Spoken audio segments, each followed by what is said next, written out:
Gold Squad TV. So hip hop debate here. I don't normally debate these things, but I think it's time that we settle this debate between two Brooklyn Giants.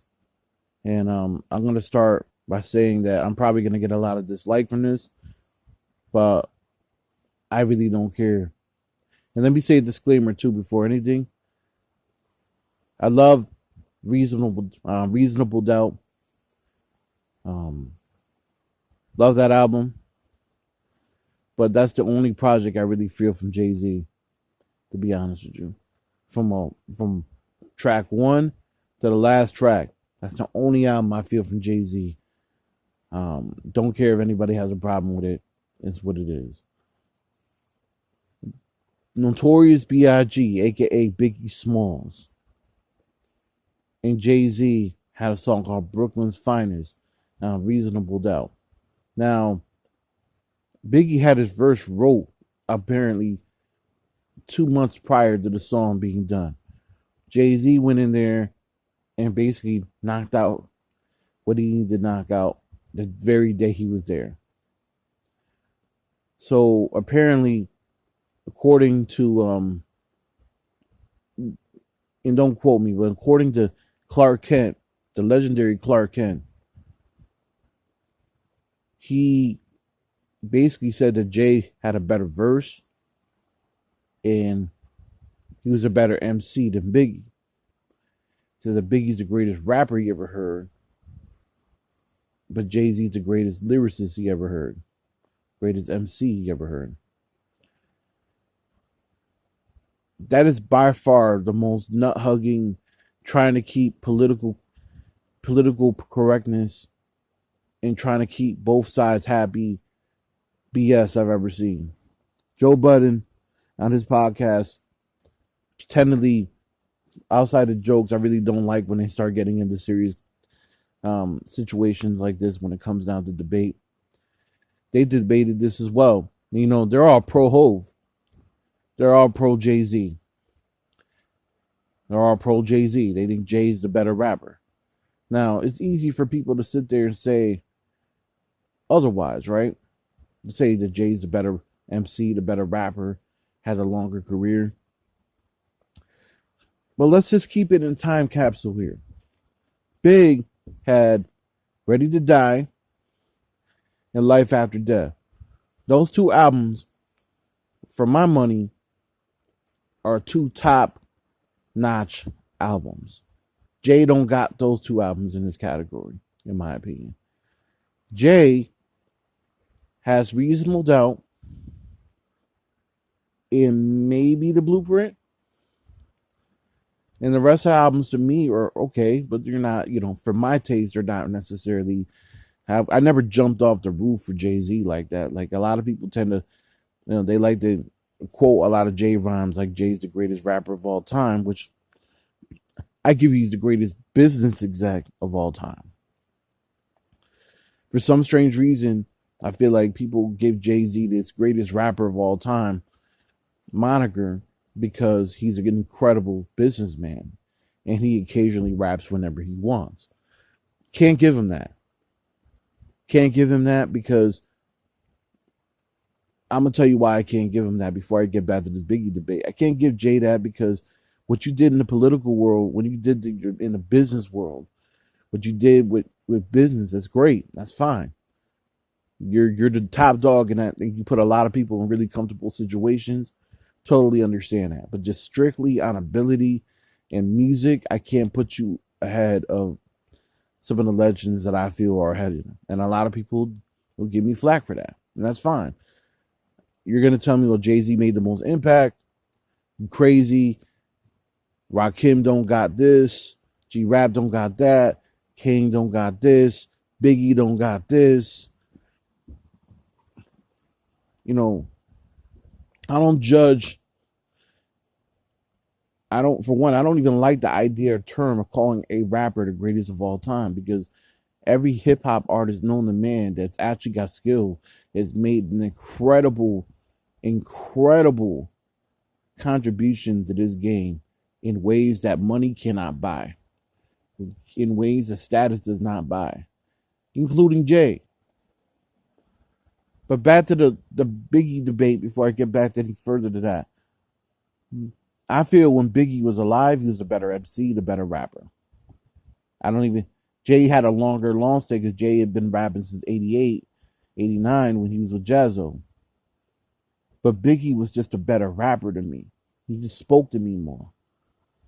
Just spoke to me more. To me, when they got on the track on Brooklyn's Finest, I felt Biggie's verses a lot more. I felt Jay had the more slicker lines, but I felt Biggie's verses more. And that's kind of always how I felt. Even when Biggie being passed and Jay-Z surpassing him in the popularity thing because Jay-Z was the next big thing after him. I never thought Jay-Z was better than Biggie when Biggie was alive. Now you can sit there and say overall he had a bigger impact than Biggie because, Biggie only had 2 albums really legit when he was alive. But if you're gonna talk specifically on skill, I gotta go Big over Jay. Because Jay ain't better than Nas in my opinion. It's not better than Nas.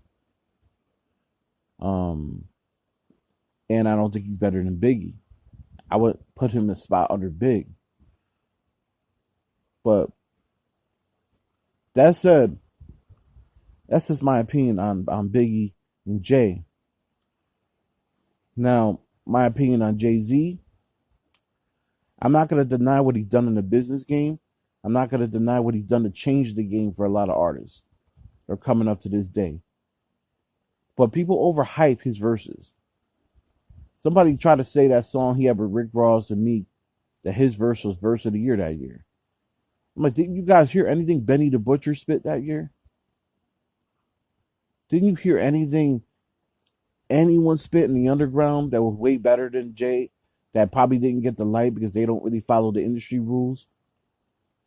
To sit there and disqualify them and just sit there and say because Hov has a name, you're going to just sit there and just say Jay-Z should automatically get verse of the year because he was 49 years old at the time and he could rap like that.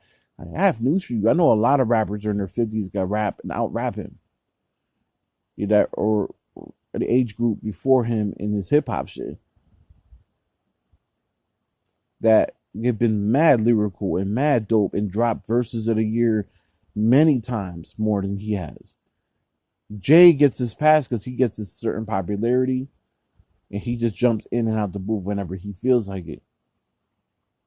So you got clowns like Maul and Rory dick ride him because Maul obviously is going to dick ride Jay because his brother is affiliated with Jay-Z. But, Rory dick riding him is just, he's just a white boy from Queens. He's going to dick ride Jay. I get it. But I don't put Jay-Z's bars that ahead of a G.o.a.t or a Rakim or a KRS-One. KRS-One's 56 years old and could probably out-rap 89-90% of the rappers in this shit. And we don't talk about KRS nearly enough. People need to start giving KRS his flowers. That said, I'm not giving no rapper the greatest rapper of all time coin. As a matter of fact, Cool was the one that came up with that. And he should be credited for coming up with that. And people don't give Cool enough credit. To me, you could make an argument that Cool is probably the only one, in my opinion, right now, specifically, if you're going to talk on popularity, staying power, and just being relevant for a very long time, Cool probably the only one that could look at Hov and be like, please. He got years in this shit way more for Jay-Z. If you're going to talk just on a popular level, yeah, Jay's more popular now, but it doesn't mean Jay, LL's were to drop something really dope tomorrow, people will go crazy. Like if he stayed away from his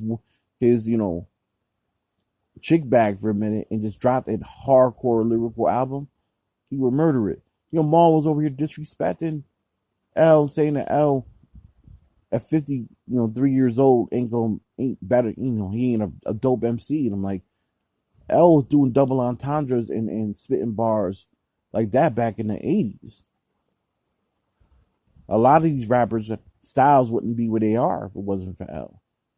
I have my own opinion about the cannabis situation. I thought L handled that wrong. Now I think that he lost that battle. But it's not, that's just one blemish. Like L in reality would wipe out at least 95, 96% of the MCs in this game if he really wanted to, including Jay-Z. Now, you guys are going to talk about the battle they had 10,000 years ago. L claims he ran out of raps. It is what it is. But if you're going to talk pen on pen, when L wants to really go in that ass, I would not want to test L. That said, though, just hip hop, rhetoric here. Just talk. But I feel like I needed to say this. I just don't really believe in that whole GOAT system when it comes to hip hop. I don't judge rappers based on how many records they sold or how popular they were for a long amount of time. I will say Drake's had probably the greatest run of all time, but I can't put him in the greatest rapper of all time conversation. Nor do I put Jay-Z in the greatest rapper of all time conversations. I just don't believe in giving guys certain cheat codes because they happen to have big machines behind them. They have big machines behind them. A lot of the dope MCs that came before them that get criticized for having old man styles because people don't even listen to them and don't listen to anything recent from them, don't even know these cats are still better than these guys. You just see it from a different lens now because when you're no longer popular and you're no longer popping, it's easy to call somebody and say somebody's like weak or a loser. That said, it's what it is. Hip hop hasn't even fully aged yet. It's only 47 years old, 48 years old. It started in 73, y'all. To call somebody the greatest rapper of all time, I'm not giving that to anybody right now. Screw record sales. I need to hear a project where it's flawless. The only MC that I can sit there and say before I get off this who has a flawless album is Nas. Illmatic from track 1 to track 9 or track 10, most flawless solo album I've ever heard in my life. Production wise, what you want from production and lyricism, nobody touches that. Goat Squad TV, subscribe, leave your comments down below. You don't gotta agree with me. It's cool. This is not for everybody to agree on. But I wanted to do something a little different for the fans today. Goat Squad TV. Peace.